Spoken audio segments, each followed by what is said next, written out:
Kuya, pwede magtanong? Nandiyan po ngayon si Rosemar? Diyan lang po pupunta? Hindi pa po namin alam. Sa Tagaytay po.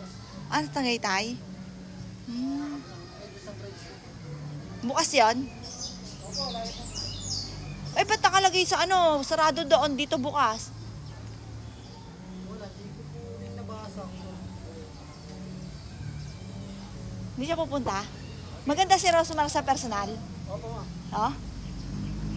Gusto makita ng mister ko eh. Pinagbigyan ko lang. Halika na, Daddy. Daddy, nandyan daw. Nandyan si Rosemar. Uy. Wala nga dyan. Doon kaya sa Tagaytay, nandun kaya yon? Sarado. Lagi naman po nandun. Lagi daw nandun, yung doon daw ang bukas. Sarado, Tagaytay eh. Pero nakalagay sa cellphone, sarado Tagaytay. Opo, kasi isa nasa na sila outing. Ay, ganon. Opo, kasama ko po yung mga ibang vlog. Kailan kaya siya nandito? Ayun lang po kami dito namin. Ah, Magpo-post naman po yan. magpo-post? Popost siya kung nandito po yan. Ano bang post ngayon? Sarado, Tagaytay eh. No? Kaya sa'yo na lang kami magpapapicture. Mami, nakalagay dito, pinat-minat po yun.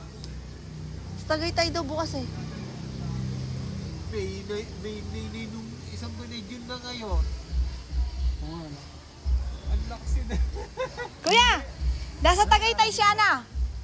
Tagaytay, June pa pala to eh. June 1. Tagaytay na tayo. Oh, sa Tagaytay kami pupunta. Saan doon?